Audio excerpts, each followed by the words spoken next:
सभी को नमस्कार।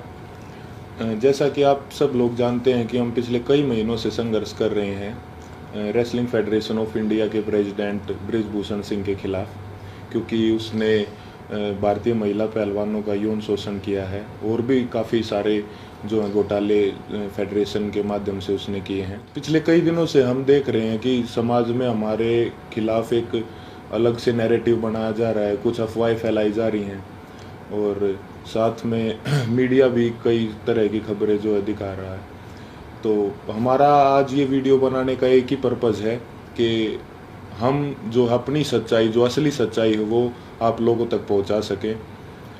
आज हम इस आंदोलन की शुरुआत से लेकर अभी तक पूरी की पूरी सच्चाई आपके सामने डिटेल के साथ रखेंगे। आज जो हमारे ऊपर कई तरह के जो आरोप भी लगे हैं, आज हम उनका भी जवाब जो है प्रूफ के साथ देंगे।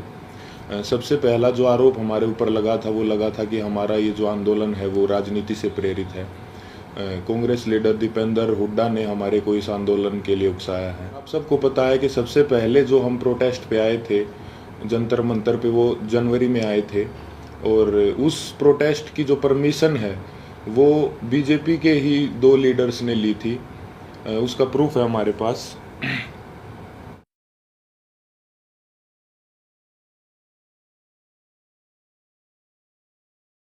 प्रोटेस्ट की जो परमिशन जो जंतर मंतर थाने से ली गई थी वो बीजेपी लीडर तीर्थ राणा और बीजेपी लीडर बबीता फोगाट ने जो वो परमिशन ली थी, जिसका प्रूफ भी अभी हमने आपको दिखाया।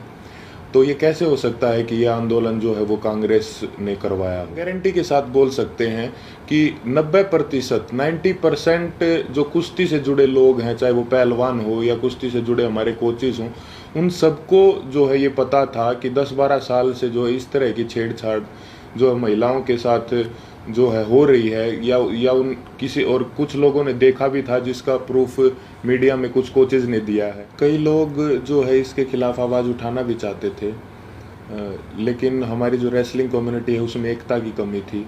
अगर किसी ने जो सिंगल अगर ये आवाज़ उठाने का फैसला भी किया तो वो बात जो है रेसलिंग जो है फेडरेशन के प्रेसिडेंट तक पहुंच जाती थी और उस आदमी के कैरियर में दिक्कत आना स्टार्ट हो जाती थी। लगातार और बार बार हमने सभी को बताया है कि जो हमारी लड़ाई वो सरकार के खिलाफ नहीं है, हमारी लड़ाई जो है रेसलिंग फेडरेशन के प्रेसिडेंट के खिलाफ है, क्योंकि जो भी शोषण उसने किया है, जो भी रेसलिंग के लिए गलत किया है, वो उसने फेडरेशन के पद पर बने रहते हुए किया है।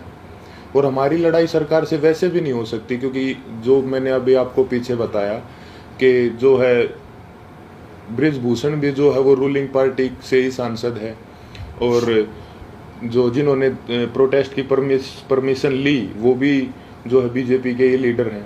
तो इससे तो ये साफ होता है कि भाई हमारी लड़ाई सरकार के साथ नहीं थी। और हमारे ऊपर दूसरा आरोप ये भी था कि हम इतने टाइम तक चुप क्यों थे। तो इसके कई कारण हैं। सबसे पहले तो एकता की बहुत कमी थी, एक साथ कभी हम हो ही नहीं पाए। और इसका दूसरा कारण तो आप समझ ही सकते हैं कि माइनर जो लड़की जिसने 161 के बयान दिए, फिर 164 के, उसके कई दिन बाद जो है उसने अपने बयान बदले, क्योंकि उसके परिवार को डराया गया, धमकाया गया। तो सिंगल आवाज़ उठा भी कैसे सकते थे। कुश्ती में आने वाले सभी खिलाड़ी बहुत ही गरीब परिवार से होते हैं, उनमें हिम्मत नहीं होती वो इतनी बड़ी व्यवस्था और इतने पावरफुल आदमी के खिलाफ आवाज़ उठा सके। और वो सब आप लोगों ने महसूस भी कर लिया होगा कि इंडिया के टॉप रेसलर्स ने मिलकर आवाज़ उठाई और उसके बावजूद भी उन्हें किन किन हालातों से गुजरना पड़ा।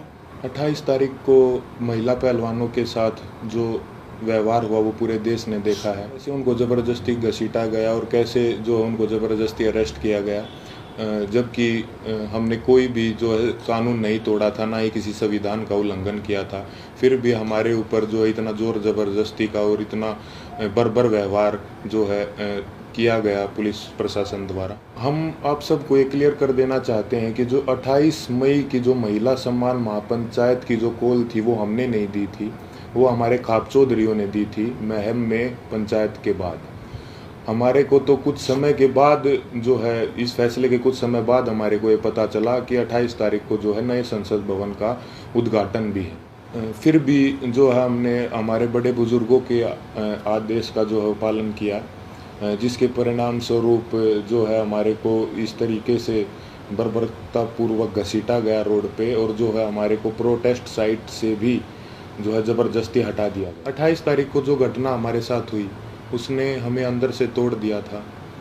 हमने देश के लिए इतने पदक जीते, देश का इतना मान सम्मान बढ़ाया, फिर भी हमारे मान सम्मान को जो है वो सड़कों पर रौंद दिया गया। उस घटना के बाद हम जो है इतने